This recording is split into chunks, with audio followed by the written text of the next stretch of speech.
aí, coisa fofa, eu vou falar com você sobre uma das coleções mais sensacionais lançadas pela editora Panini. Eu tenho certeza que você vai curtir o material e provavelmente você vai querer isso na sua coleção. Salve galera, eu sou Charles Nascimento, seja bem-vindo a mais um programa aqui do canal BBHQ. Nossa, não, tá meio... Peraí, deixa eu arrumar aqui um pouquinho a câmera. Aí, ficou melhor. Agora tá melhor. Seja bem-vindo a mais um programa aqui do canal BBHQs. É o seguinte, eu vou conversar com você hoje sobre uma coleção que realmente vai mudar o mercado de quadrinhos brasileiros.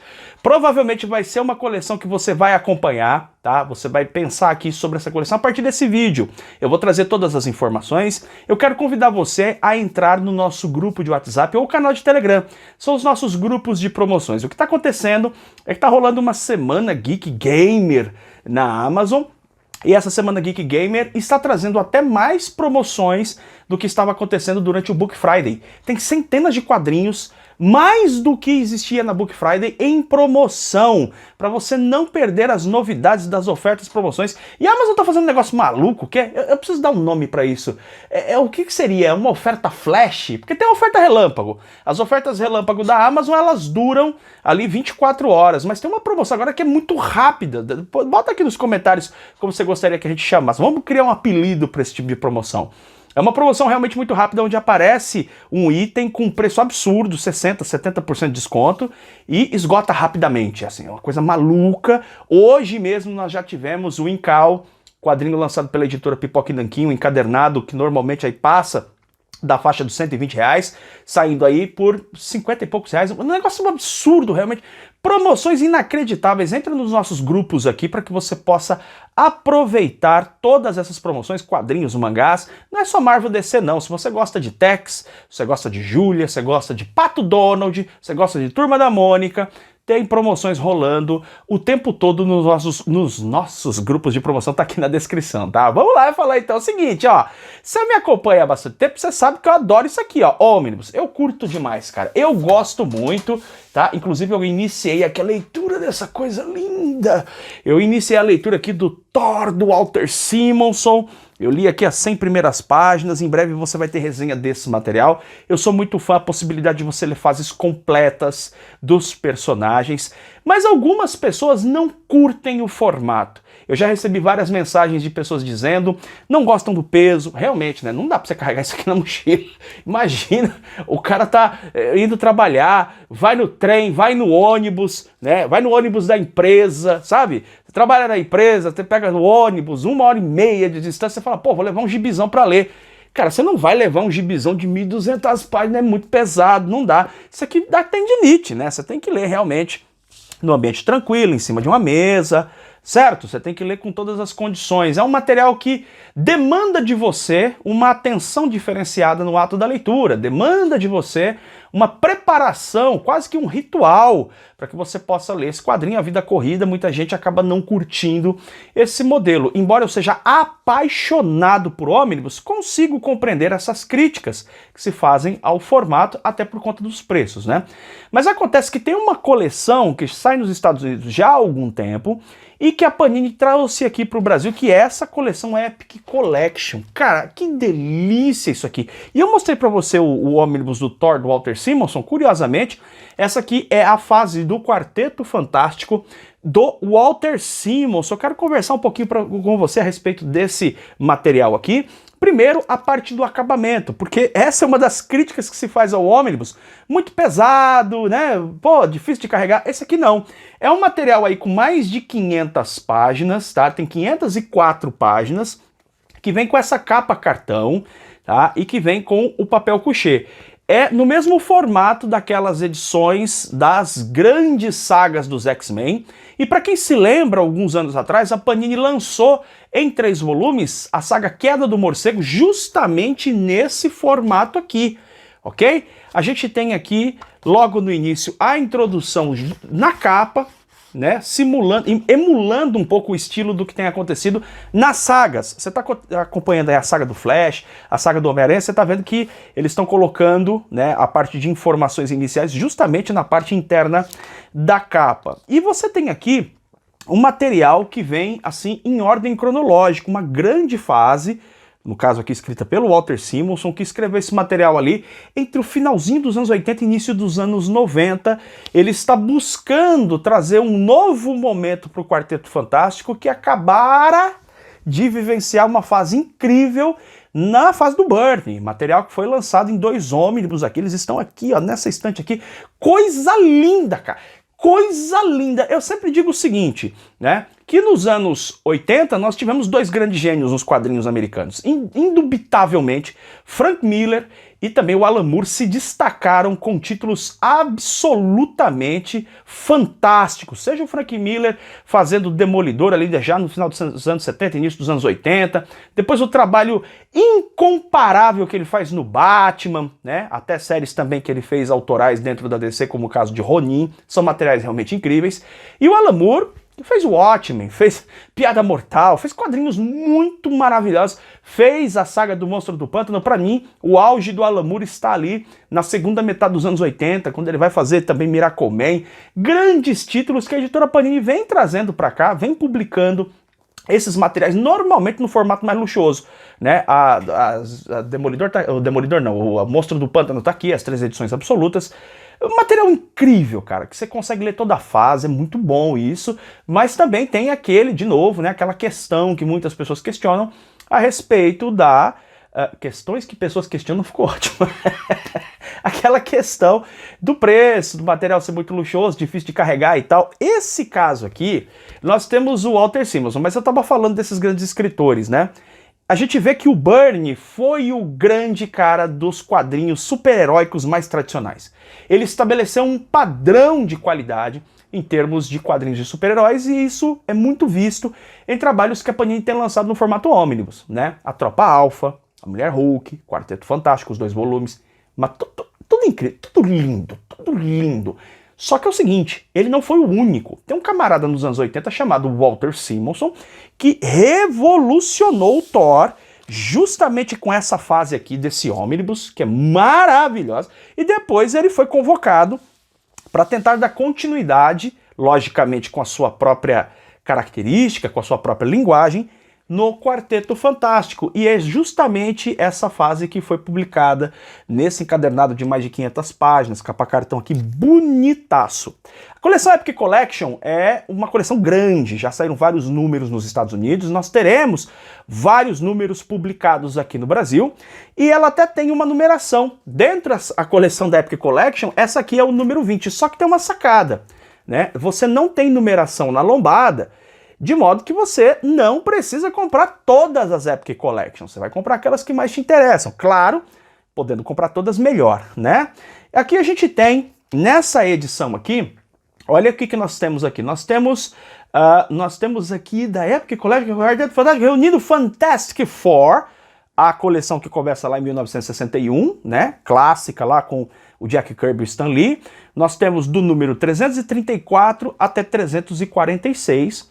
Temos Fantastic Four anual de 1963 também, né? Que é o ano que sai a primeira anual ali do Fantastic Four, número 23.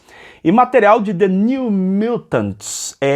Tem histórias aqui dos Novos Mutantes, anual número 6, X-Factor anual número 5 e X-Men anual, anual que começa lá em 1970, número 14, tá? Então o que acontece nesse encadernado? Nós temos aqui histórias do Quarteto Fantástico, que saíram na revista dos personagens, mas também material que vai fazer um crossover aí com os mutantes, mais especificamente com X-Factor e também com os Novos Mutantes. Então é um material que quem leu o quadrinho nos anos 80 e início dos anos 90 vai ser nostalgia total. Agora tem um detalhe, a gente sabe que nos anos 90 nós tivemos uma profusão de sagas que tinham um início ali interessante, chamava atenção, criava um hype, mas no meio dela, realmente você tinha muitas histórias que não te levavam muito adiante. São histórias mais produzidas para vender quadrinhos mesmo, do que primando pela qualidade. Tanto é assim que a Marvel faliu nos anos 90, você esqueceu disso? Então, eu sei que muita gente tem aquela nostalgia com sagas como, por exemplo, a saga Massacre, no caso da Marvel, no caso da DC, a gente tem a saga Terra de Ninguém, a própria Queda do Morcego, que são sagas que são importantes dentro do universo dos personagens, mas elas são importantes pouquíssimas edições. São sagas que poderiam ter sido compiladas em muito menos edições do que foram originalmente. O que acontecia é que tanto Marvel quanto DC, tentando alavancar as vendas, criavam grandes eventos. Aliança Falange, a Canção do Carrasco. A Canção do Carrasco eu até gosto. Aliança Falange, meu Deus do céu, que terrível aquilo, cara. Tem uma barrigada, tem um material, uma sobra absurda, cara. Aquilo poderia ser limitado a poucas histórias. E a Marvel, especialmente, utilizava do artifício de pegar as várias equipes mutantes. Os mutantes eram, né, os mais importantes personagens na Marvel nos anos 90, e distribuíam aquelas sagas por várias revistas, fazendo grandes encontros, grandes crossovers, mas que, de novo, não primavam pela qualidade. Primavam pelo hype. Nossa, os Novos Mutantes vão participar de Aliança Falange, não sei o quê. A Aliança Falange tem muita conexão com o Arlok, que era dos Novos Mutantes. Mas não eram sagas realmente muito boas. Não eram sagas que você lia e você via uma grande qualidade, um grande desenvolvimento. Não é o caso disso aqui. Não é o caso. Aqui, realmente, tudo que você vai acompanhar, que você vai ler, tem sim uma conexão e tem um avanço dentro das histórias piradas, mas muito brisadonas em termos de ficção científica, tá? Que o Walter Simonson coloca aqui. O Walter Simonson faz ficção científica pesada, mais do que o Byrne tinha feito na fase dele do Quarteto Fantástico, tá? Temos algumas coisas interessantes aqui. O fato, por exemplo, você já vê logo na capa que o Coisa não é o Ben Grimm, mas é a Sherry, que era a namorada do Ben Grimm. Ela tinha sido a nossa querida Capitã Marvel, né? E aqui ela está transformada em Coisa. O quadrinho não explica, não tem problema, você vai conseguir entender na boa, certo? Temos o Ben Grimm aqui, sempre participando do jeitão dele, divertido, grosseirão, né? Fantástico. A gente ama o Ben Grimm, né? O Coisa é sensacional, ele tá aqui na capa. E também nós temos uma participação muito grande aqui, especialmente nessa fase que tem o crossover com os Novos Mutantes, do nosso querido Franklin Richards do futuro. Lembra que lá nos anos 90 a gente tinha histórias do Franklin Richards voltando no tempo? Ele já aparece ali numa pontinha, numa das histórias do Byrne, e o Walter Simonson vai explorar bastante isso. Vamos dar uma conferida no material. Você vê que é um material muito bonito, né? É bonito, cara, é bonito. É uma edição realmente bem bacana, bem bonita. Não é numerada, como eu te falei, tá? Ah, Charles, eu tô começando a ler quadrinhos agora, eu vou entender. É bacana acompanhar o Quarteto Fantástico por essa edição? Eu entendo que sim. Nós vamos ter alguns arcos aqui. Logo no início, um arco importante que nós vamos ter aqui, sempre com a arte muito bacana. O Walter Simonson não é lembrado como um dos grandes artistas dos anos 80, mas ele é sim um dos grandes artistas dos anos 80. Desenhava muito bem, né? Um estilo diferente do Byrne, mas desenhava muito bem. A gente vai ter um arco aqui em que o Quarteto Fantástico vai ter que lidar, né? Vai depor no Congresso a respeito de leis de registro. Tem uma discussão acontecendo nos anos 90 que os heróis precisam se registrar e tal, aquela história que vai eclodir lá na frente na Guerra Civil. Lá 2006, 2007, essa coisa que vai eclodir. O Quarteto Fantástico é convocado para fazer os depoimentos e nesse processo ele vai lidar com várias ameaças que aparecem repentinamente, né, nesse arco importante aqui, onde há todo um debate sobre a questão do Quarteto Fantástico. É uma fase interessante, é uma fase muito curiosa, muito bacana para quem curte esse debate que vem desde a Guerra Civil, né? Os heróis, afinal de contas, precisam se registrar? Não precisam se registrar? Isso que foi muito bem desenvolvido pelo Mark Millar na Guerra Civil, aparece aqui já no Quarteto Fantástico com alguns depoimentos, com algumas declarações dos membros do Quarteto Fantástico que são bem legais. Eles trazem uma dose de reflexão para o quadrinho. Logo na sequência, a gente vai ter um grande arco de ficção científica pesada da gota. Mas pesada, é um arco em que nós vamos ter uma distorção temporal, e essa distorção temporal é provocada... Será que eu posso contar isso? É spoiler? Não, acho que não é spoiler. É um celestial, tem o envolvimento de um celestial, vai ter envolvimento com galáxias, e é ficção científica, mas numa piração doida. Se você curte, é quase lisérgica a ficção científica, não pelas cores, não pelo trabalho de arte, mas pela trama, que é uma piração total, e que vai contar aqui com a participação do Homem de Ferro, e olha que página sensacional, com o Homem de Ferro e com o Thor. Eles vão atuar juntamente ao Quarteto Fantástico para debelar esta ameaça que pode realmente destruir o tecido do espaço-tempo. A gente vai ver que essa história ela vai se desenrolando inclusive para situações de possessão demoníaca. Tem personagens aqui que você vai reconhecer dos filmes, por exemplo, da Marvel, vai aparecer aqui, vai dar as caras, e é uma ameaça realmente muito grande. As soluções são malucas igual a história. Então, assim, é um material divertido, porque ele não tenta dar explicações perfeitas de ficção científica, ser realista. Não, já é um gibi, cara, gibi, pra você se divertir, pra você ler maluquice, ficção científica, você vai curtir. A história avança, o Walter Simonson faz questão de manter a personalidade, especialmente a personalidade da Sue Richards, forte, como foi desenvolvida pelo Byrne. O Byrne foi um grande desenvolvedor de personagens femininas.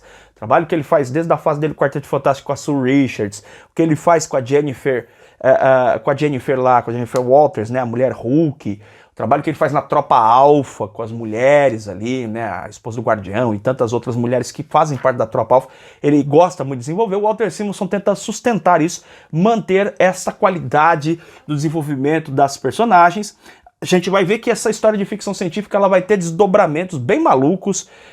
Não quero te contar muito para não dar spoiler, mas para você ter uma ideia, o Quarteto Fantástico vai parar numa ilha cheia de dinossauros, que tem uma distorção temporal, nessa maluquice de ficção científica que ele vai desenvolvendo, também com a participação, presença também do Franklin Richards do futuro, que vai aparecendo ao longo da história, e lá na parte final a gente vai ter esse grande crossover aí com os mutantes, também lidando com questões do futuro. Se você leu sagas como o Inferno dos X-Men, se você acompanhou, principalmente as sagas dos anos 90, né, que tem o X-Factor, se você lembra do Cable e tal, essa parte ela vai ser mais compreensível. Talvez você que não conheça essas fases vai precisar fazer algumas pequenas consultas, né, para entender quem são aqueles personagens, porque aparecem os novos mutantes, aparece o Warlock, aparece aqui nós vamos ter a filha, né, a filha do futuro possível do Scott e da Jean Grey, né, a Rachel,